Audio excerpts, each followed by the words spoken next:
Hello, everyone, and welcome to the Grown Folks Table podcast.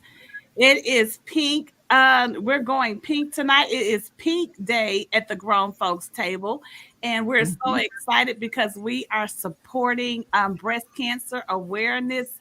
And so, what we have learned about supporting breast cancer awareness is that early detection saves lives. And so, tonight we are wanting to make sure that we send that message to all of the women and everyone that is pulling up to the Grown Folks Table tonight. Well, are you all ready to have some grown folks conversation? Let's do it. Oh, yes, let's do it. Well, we are going to pull up to the table. We have a special guest tonight, Dr. Candice Cooper Lovett, who is a marriage, family, and sex therapist. And she's here to bring her expertise on our conversation. As you know, we have posted all over social media that tonight's conversation at the Grown Folks Table is about monogamy. And so let's bring Dr. Cooper Lovett up so she can go ahead and say hi to everyone as we dive into our conversation. Hello, ladies. Hello, everyone. How's it going? Hey, how are you? Thanks for coming. Good. Yes, thanks so much for having me. I appreciate that. Well, we're glad to have you be a part of our conversation. Let's just jump into it, ladies. Traditional views, as we may know them, about romantic relationships are changing, leading some to wonder if monogamy is still a good relationship model. But the form of a relationship matters less to its success than maintaining honest boundaries. And a lot of things that brought this particular conversation on is the celebrity couple, Will and Jada Pickett Smith, which they have been married for about 23 years, Will being 51 and Jada being 48. And so their relationship and the dynamics of the relationship continues to have some type of influence, not just on the pop culture, but on relationships as a whole. So we're just going to go ahead and pull it out the bag. Is this the new norm for relationships? Is monogamy a thing of the past? Y'all talk to me about it. I'm just glad I'm married. Now, you know, now. And And as a matter of fact, this Saturday it'll be 28 years. Because if Jay came with some foolishness like that right now, and I think I'm pretty liberal. You know what I'm saying? I think I'm pretty liberal in my thinking. I just don't know if I can do them. You know, I just pray that this value that we have, that we said 28 years ago, that, you know, to death do us part, not anybody else, that, you know, through sickness and in health, through rich and through poor, that it's just he and I, and not anyone else. I wish he would come with some foolishness like that right now, but it seemed to be the conversation and the talk among, you know, folks now. And I'm glad we're bringing it up as well. I don't think it's anything new. I mean, I just think that it's uncovered in a way now that because we're in a society or a culture where things are a lot open, and that, you know, people are pretty fluid in how they experience sexuality and how they define marriage. So I think the traditional setting of what some of us may define marriage as is not necessarily what others are doing. People are not getting married necessarily, you know, in churches anymore. People are getting married in various places. Their friends are marrying them from getting ordained over the internet. And so people are no longer doing rings. People are doing tattoos on the left hand. So I think it's all about what works for you. I think it may not be our thing, but it certainly is. Let's just look at Jill and Will and Jada. I was about to say Jada Will, but Will and Jada, I mean, they've been married a long time, and they have gone a very long time for a Hollywood couple. And so, and they've been through their challenges that any other marriage really would go through. They've been through cheating. That happens in monogamous marriages. Mm-hmm. So I'm sure they've gone through things with children that happen in monogamous marriages. So it works for them. And if that's what they decided to do, and that's what they covenanted to do, then to me, hey, it is what it is. I'm a reverend, and I wouldn't throw the Bible at nobody about it, because it's not my position to do that. What people decide to covenant to do, that's what they decide to covenant to do. But I do think, you really, I personally think you got to establish that at the beginning. I don't think that can be introduced midway in. I think that may be a problem, but I think you have to establish who you are sexually and who you are in terms of, how you view marriage. If I could chime in a little here, and I want to say I welcome the discussion, but I don't know. The jury is still out with me, Libby. Be strong, Vicky. Be strong. I'm very strong. I'm real strong. I told our doctor, illustrious doctor this evening, I'm a hopeless romantic, and I'm in love with love. But I also am in love with a traditional sense of love as it relates to monogamy. And I feel, Libby, a little bit different from you, but probably that's what makes us who we are at the grown folks table. And being a reverend myself, and I will throw the Bible at you, because I believe that there's a standard. And I believe while the world continues to change daily, it changes. I like the fact that some things remain, and that Bible has remained constant in my life. And so when people come, and they come on the regular to us as women of the word and of the cloth, my counsel doesn't change based on the edicts from the world or from the Jadas and the Will Smiths, because they are not the standard. While I celebrate some of their accomplishments, I don't agree with it, but that's life. We don't agree with a lot of things, but I want to, part of the legacy that I want to leave in the earth deals with constant. Now, I want them to say, not just that Jesus Christ the same yesterday, today, and forevermore. I really hope they say that about Vicky Turner, that I remain constant in my belief in the fidelity of marriage, in the sanctity of marriage between consenting adults and not three. I believe in two, the power of two. The two becoming one, not the three becoming one. Now, I know our guests may tell us something different, so I yield the floor to the illustrious doctor. Yes. And, I have my Candice hat, and then I have my Dr. Cooper Lovett hat. So Dr. Cooper Lovett hat says that, monogamy is contextual, and it's what the couple makes it to be. And, my whole motto is, if it's not broke, don't fix it.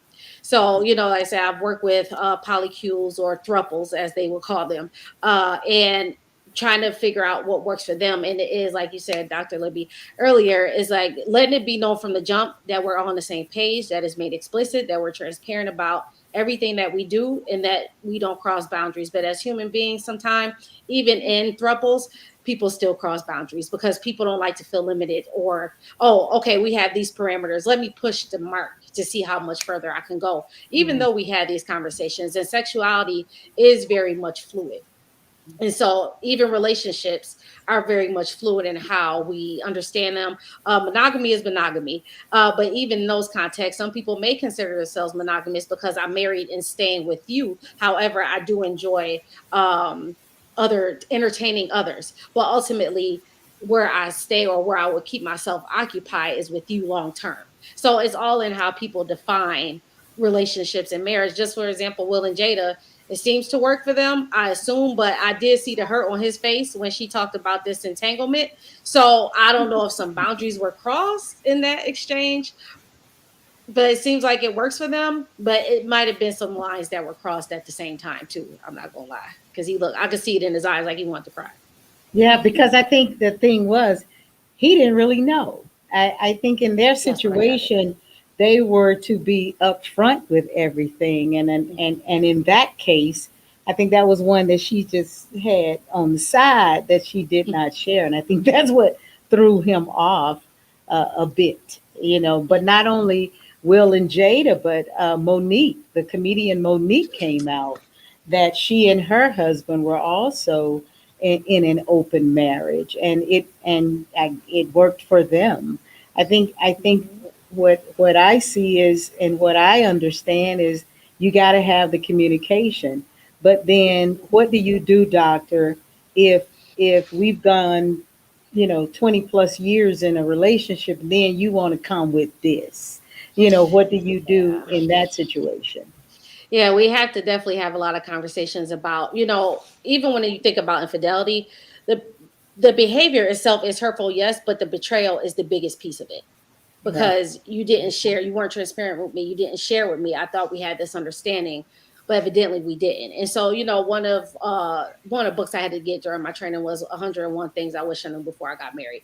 And one of the things was, if we make a commitment to something, the expectation is that you follow through with that, because now you've broken a commitment. Especially when you think about vows, even if it means that we can be with other people, but that we always express to each other when and who it is with, and if my partner approves of it. So, those are the things of really kind of hashing out the hurt and getting a full understanding of what happened in the breach, what got in the way, and what was the thought process that led to that decision. Because, the decision is the decision. But I'm always curious about what was the thoughts that led to it. And so we definitely have to get to that place so that we don't run into that issue again, especially after 20 some odd years of marriage. So it's like, okay, where was the discrepancy? What went wrong? And really evaluating that and dissecting that from both angles, so that the person who's been hurt is understood, and that the person who did the breaching has a full understanding and accountability for what they did and why they did it, so it doesn't happen again. And I think too, there are people who are in marriages that they consider is monogamous to an extent, and it's not an open marriage, who invite people in essence of fun. There are a lot of people who do that, and it's not an open marriage. It's not considered an open marriage. It's just a sexual experience that they invite to their bedroom.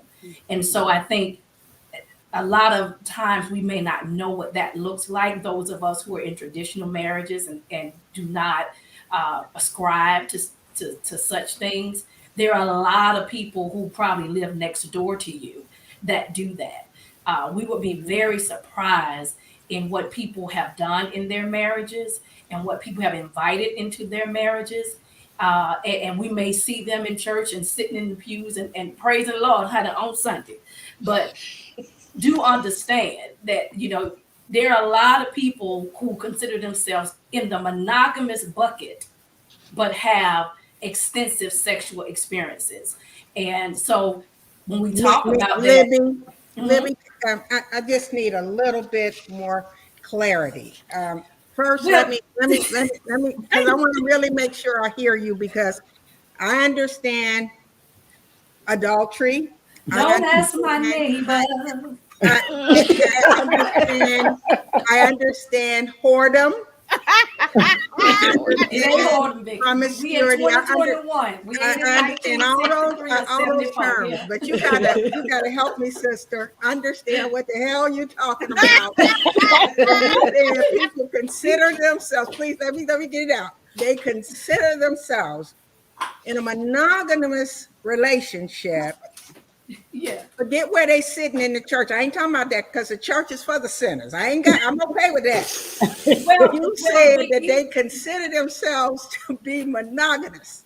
Because the monogamous bucket and how you defined it is not just defined by sexuality.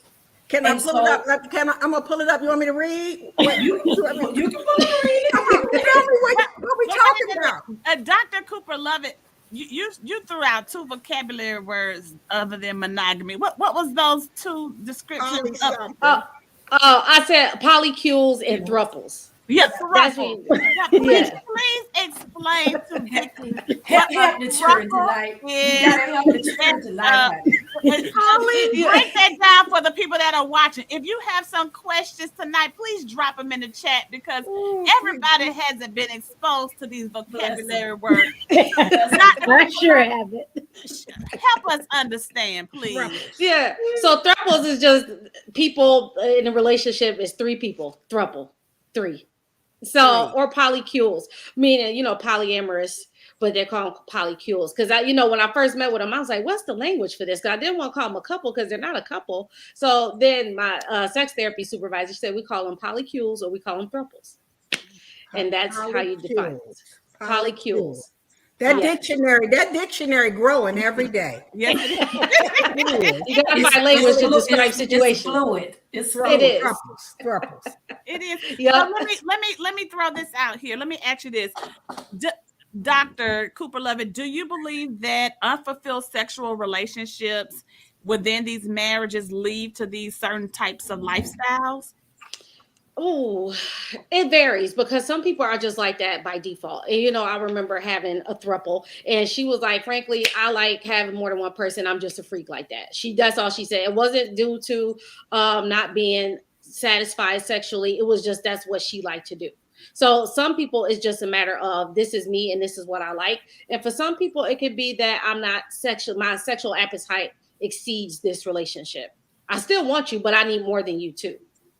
So it can be both and or either or.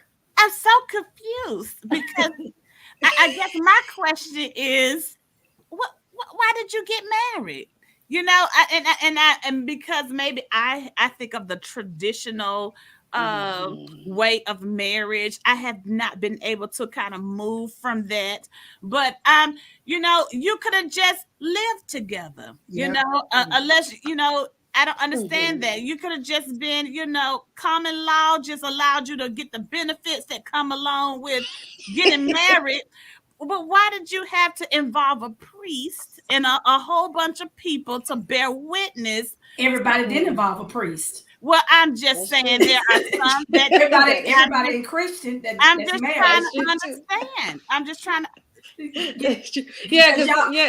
Y'all are in your Christian box. I'm not in the Christian box. I'm outside the Christian box. Because even before I was saved, let me just say this, because I am saved, sanctified, and filled with the Holy Spirit most of the time. But even before I was saved, I wasn't sharing my man with nobody. Come on. That's a negative, but you know what? That's fine. Because that's not what you all ascribe to or decide to do. And you are not alone. There are many of you. But there are also many of the others, and it works for them. So my thing is, there's no shun on it. If that's what they decide, it's their marriage. It's just like I may not agree with how you and your husband that you may let him be the leader of the house. I may not ascribe to that as a womanist.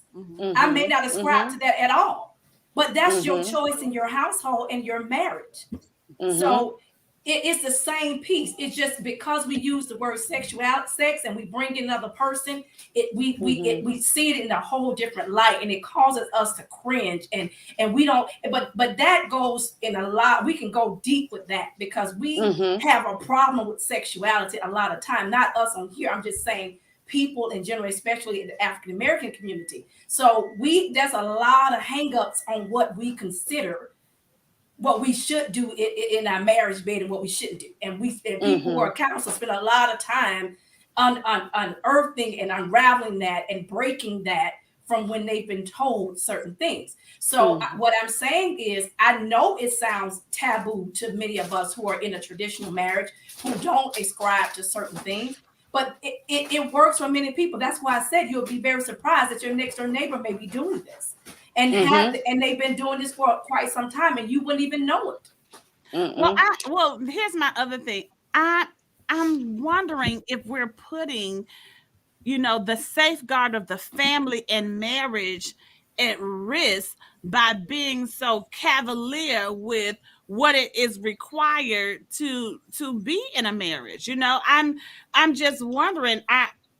can we still safeguard monogamous relationships for the next generation? Because Kendi gonna be confused as hell, about when it's her turn. I'm gonna have to really lay that foundation. Like, what you see in this household is what we expect your marriage to kind of, look like. To not look like. already drilled down, but your grandparents and your great grandparents. You understand, like, because I think so you think in the traditional sense of that, and because there's polyamory, open relationship doesn't mean it's a threat to monogamy per se. That's right. That's right. Monogamy can still exist. Well, at these other times, these other things can exist because with those communities, open marriages, polyamory, they have their own community. They have a whole world.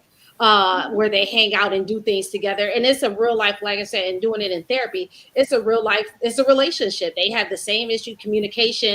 And it makes it more complex, but I look at it in the form of systems, like it's a family, because it is a family, but it's still a thing where you're operating in a different space. Yes, it can be mind-boggling because it's outside of the realm of how we understand things. But for them, this is their way of being. And even in the context of marriage, it's like, yes, I have my main partner here. This is my companion. But when they bring in that third party, because oftentimes it's sexualized. And yes, sometimes it is about sex, but sometimes it's like, I just enjoy being in multiple relationships where this person, we're folding them in we are each other's, so to say. And society is making it okay. That's the thing, because access is out there. I mean, I remember when SZA had the song "The Weekend." You know what I'm saying? Like, you got him Monday through Thursday. I got him Friday through Sunday. It's the weekend. I mean, so and she's a popular artist to impressive ears. So if someone has got her in their ear, and now this is the #1 song, she's won a Grammy, a Soul Train, an American Music Award, and everything, then obviously this is okay. So it takes conversations like this to say, not really, but I think it's just a culture now that are making things that we feel like are wrong okay. I wouldn't say that. I wouldn't say that they will have the weekend in their ear and then they say, oh, well, yeah, it's okay. There are people that's already doing that. Then here comes the weekend. But that's what I'm saying. I'm just saying. Yeah, they can say that because to a Kennedy, like Alicia said, to a Kennedy, it can be more impressive that way. I'm not saying to those who already do, because they are already in it. I'm just saying to the ones who it can influence. That's all I'm saying. Let me tell you, let me wake us up at the table. These teenagers know more than us. Well, I'm not even talking necessarily about knowledge. I'm just talking about when her time comes in her 20s and her 30s to desire to be married to one person. Here it is. All of this is being presented. And let me just jump in real quick and say this. In his new book, The Monogamy Gap, Men, Love, and the Reality of Cheating, sociologist Eric Anderson argues that monogamy fails both men and women and believes we need to have more honest conversations about love and sex. He believes that we live in a pornified culture in which pornography is widely available, sexual experience begins at an early age, and sex is easier to obtain. Monogamy is becoming more and more difficult to uphold. So because we have this pornified culture, it has, according to Mr. Anderson, it has impacted and screwed maybe some of the don't have a heart attack.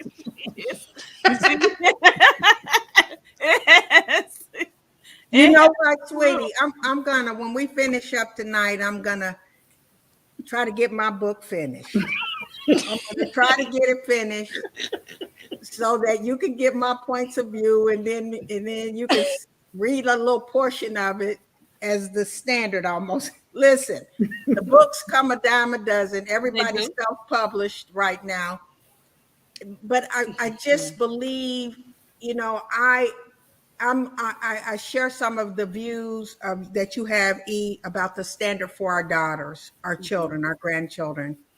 And Libby, what we are talking about tonight did not just show up today when the Will and Jada's got on TV. This stuff been going on since the beginning, Dr. Lovett, right? Yes, And so, ma'am. but it's been lifted up. A platform has been given to it.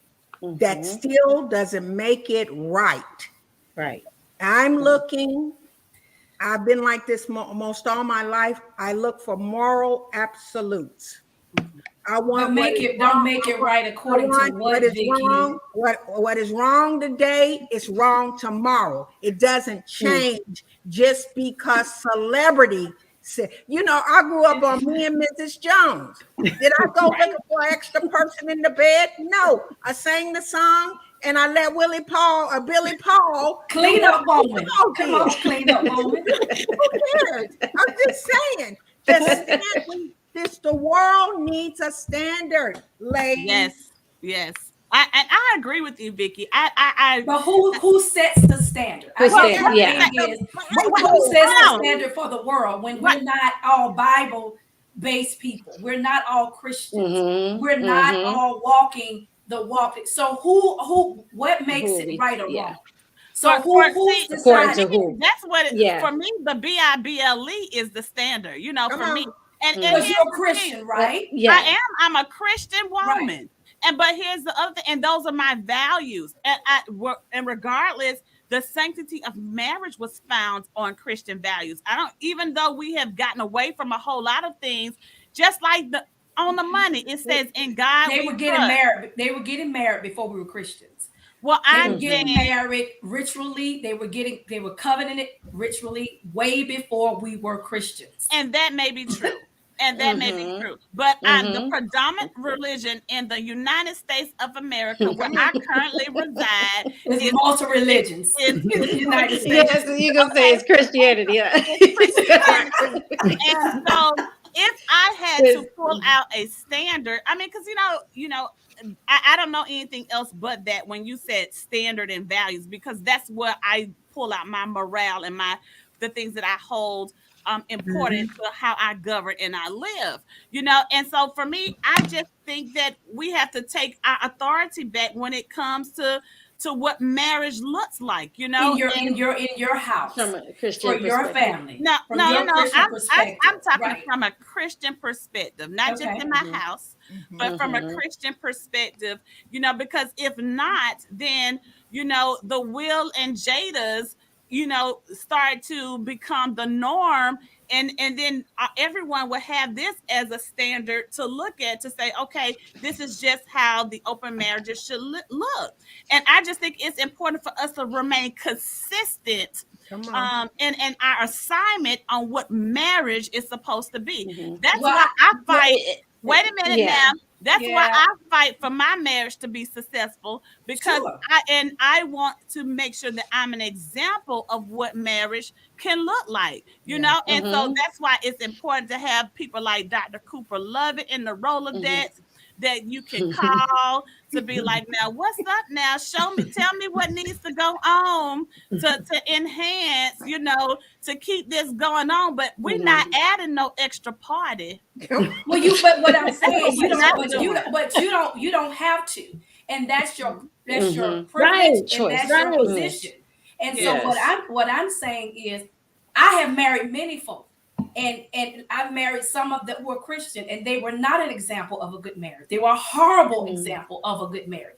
I've married folk who were not Christian, and they are still married, and they are a great example of marriage. So I don't think that we as Christians hold the standard for marriage. We do not, and we got the Bible does, Libby.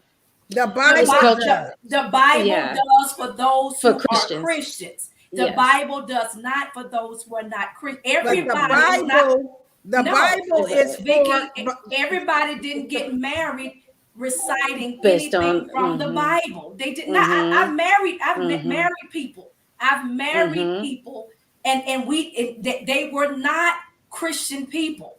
I got But you. it was a They sacred. didn't It was have a that as a sanctity. foundation. It still was a sacred ceremony. What makes the ceremony sacred is not biblical.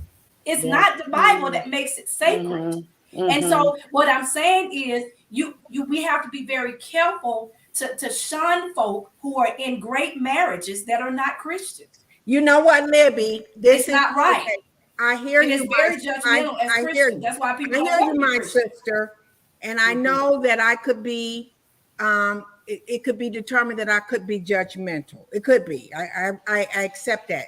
These are not the views of the grown folks table. These are my own personal views. Sure, I'll say that. Disclaimer. However, I do believe, and I stand on that. I've counseled many couples over the years. I've done marriage counseling, my husband. I've done all that. Yep. Met non-believers who were in horrible relationships, not celebrating good ones, okay? Sure. And because see, I believe that the only way to experience the ultimate marriage the way God intended it, you must come and know, you must invite him in to that relationship. That's what I believe. I don't believe success apart from the word of God will be success. Now, can we develop another standard of what success is? A definition? New word? Yeah, you can do it. But I just haven't been around a minute. But I just you don't It's subscribe context. to the part of the Bible that says that you shouldn't be working. Your husband is the one that should work. I We don't understand cover that, our head. Libby. We don't cover our heads. We don't do any of those things. But you But got you take it, but then No. that takes it out of context. You No. must read the Bible within context. With Oh context. yeah, Right? I've read it in context. I've read it in two but languages. when they But say what you're I'm covering saying your head and not working, I understand all of it was that. Vicky, it was a literal covering. It was a literal covering that I they wore. understand. So They say all you I'm shouldn't saying touch your is, hair, but Libby, okay, I don't want to. I what I'm receive your saying, views. Vicky. I accept your I views. receive yours. What I'm saying is, I don't want people who are listening tonight who are not Christian and who are in very good marriages and successful marriages. I don't want them to think that at the grown folk table, we only have a perspective as Christians. It's not fair. I'm an ordained minister. I'm a Christian at heart, but I'm open to that. And I've married people because I do believe that God does ordain marriages outside the fact that we got to be sitting here saying it comes straight from whatever the Bible is. Because I know that. So and that's why I grew up Muslim. I grew up Muslim. I know. And my father is still Muslim. And my friend, I have a friend that's Muslim, and they got married in the mosque, and it was a beautiful, sacred ceremony. So what I'm saying is, we cannot take that perspective I won't take that perspective at the table. And I know there are people who are watching who are in great marriages, and those marriages are not Bible based. But it's still sacred, and that has to be honored, and it has to be respected. We don't have to agree with what folk do in their marriage. I don't agree with a lot of people's marriage and how they handle marriage. There's a lot of things I would disagree from what the Bible says and who holds the household. I would disagree there, and I have a right to disagree there. But I honor people who do that and do that well in their house. Because I respect everybody's right to live the way they want. However, as for me and my house, when my husband is my covering, and my husband is the head of the house. Been doing this over 43 years.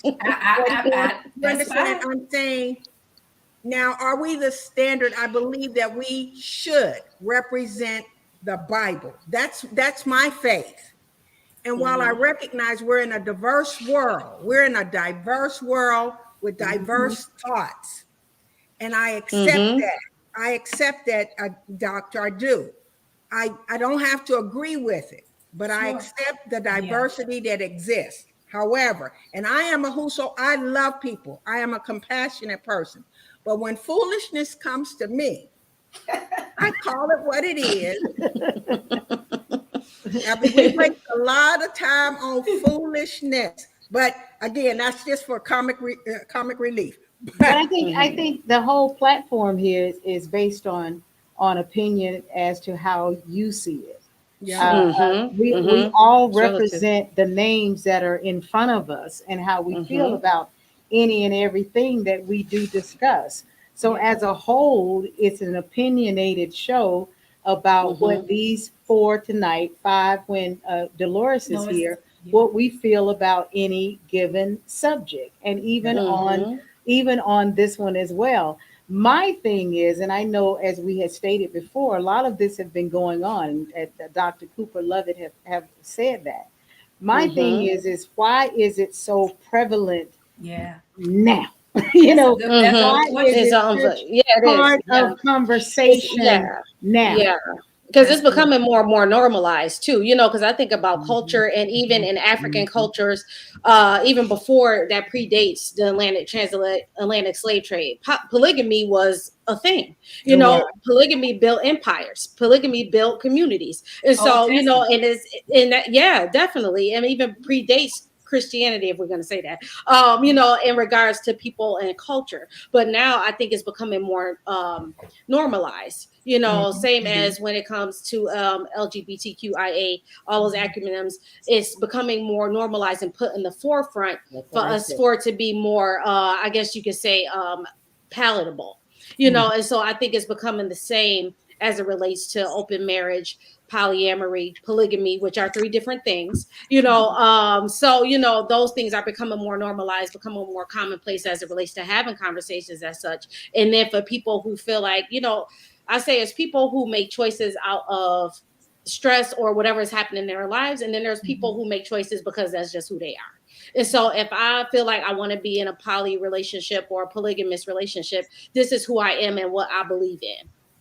And like to the point about religion, religion does play a factor, but think about Islam and the Muslim faith. Not all, but some practice polygamy. You know what I mean? So that's something in their religion and in their culture that feels justifiable and okay in the eyes of God. And so it's like, it's all about context. It's all about things being relative to the individual or the persons involved in that relationship, and if it works for everybody collectively. Now, if it doesn't work for you, but it works for me, then we still have a problem.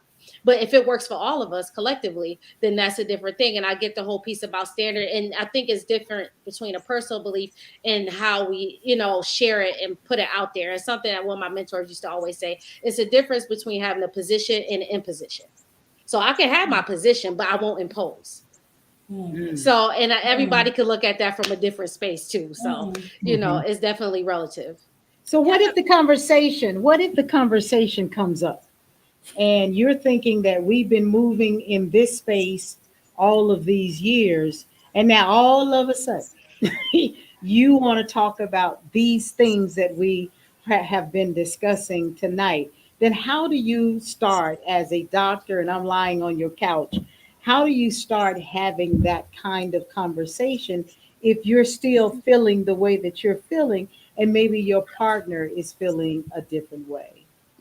Yeah, it'll have to be some serious conversation and evaluation about what they want to do moving forward. So, because if one partner is like, I'm not down for that, and the other partner is, this is what I want, then they're going to have to make, y'all going to have to make a serious choice of whether or not to stay together, because it's not going to work.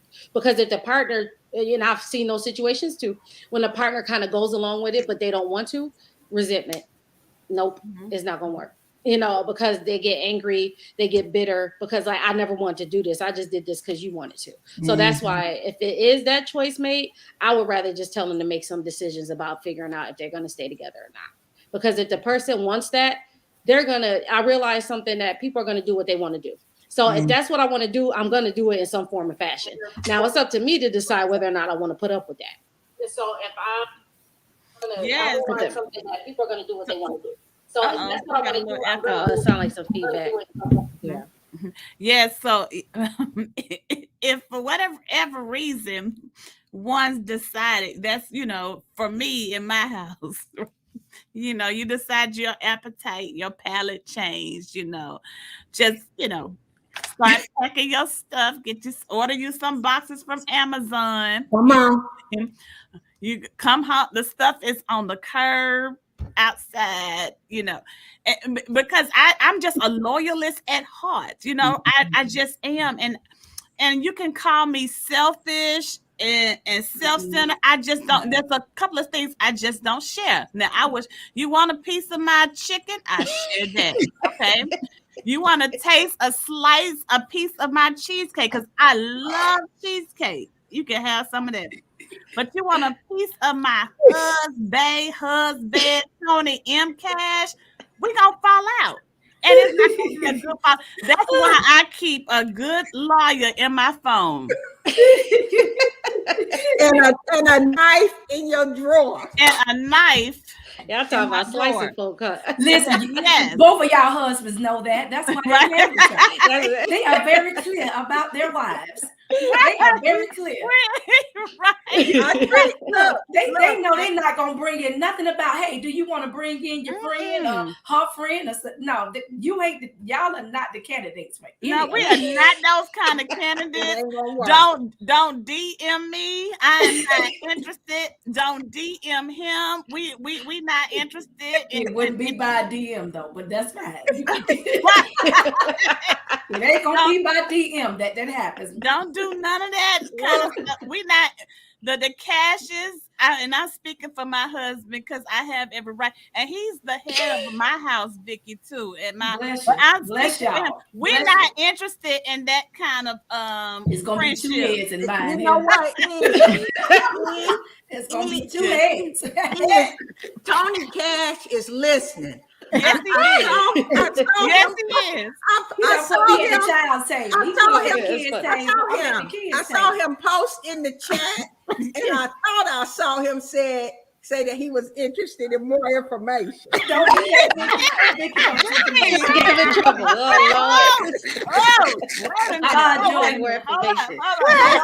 Joyce say it ain't gonna be none of that. It ain't gonna be none of that. I got some scissors right here. I know.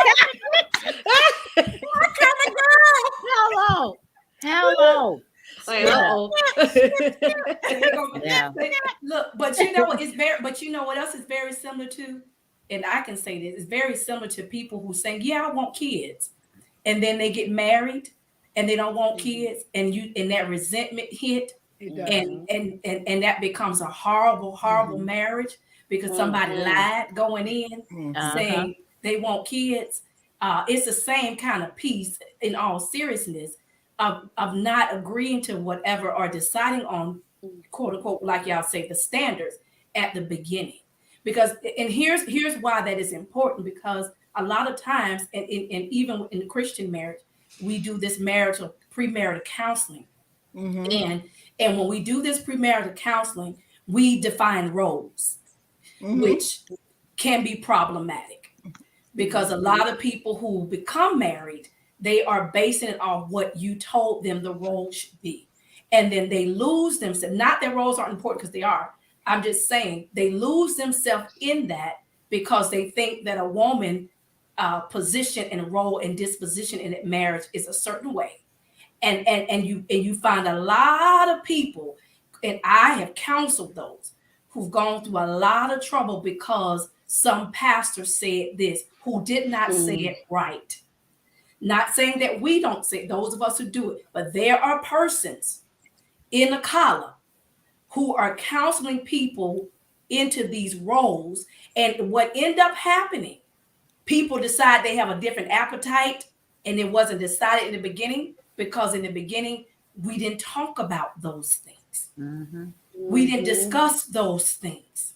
Because here's what we do. We get married, and once we get married, then we decide what our sexuality is. We decide what we're going to do. Nobody talks about that before, because you can't fornicate before you get married. But you don't even have the conversation. So people get married and they have no idea what their own sexual pleasures are. They have no idea what they like or anything about their bodies. And you get into marriage with a man who been already out there carrying on, having a great time, and expecting the same. And get in there, and it is what we call ABC, honey. And it certainly is not XYZ. What's that preacher guy name that stayed a virgin until he married? Oh, you talking about Gray? John Gray. Mm-hmm. And He then stayed a he virgin got till married, and he tried to snatch everything that was broken. Listen, if I could, hot mess. We shall not talk about John. No, not John Gray. Okay. He's not the standard either, but I'm just saying, you go in one way and you come out in the middle. Yeah, he was addicted. I want to say this. I do want to say this, Libby, because when you and having counseled pre-marriage counseling to couples and trying to give them some ideas of what to expect, even from a sexual standpoint. Let me just say this. We take new jobs all the time in our careers. Mm-hmm.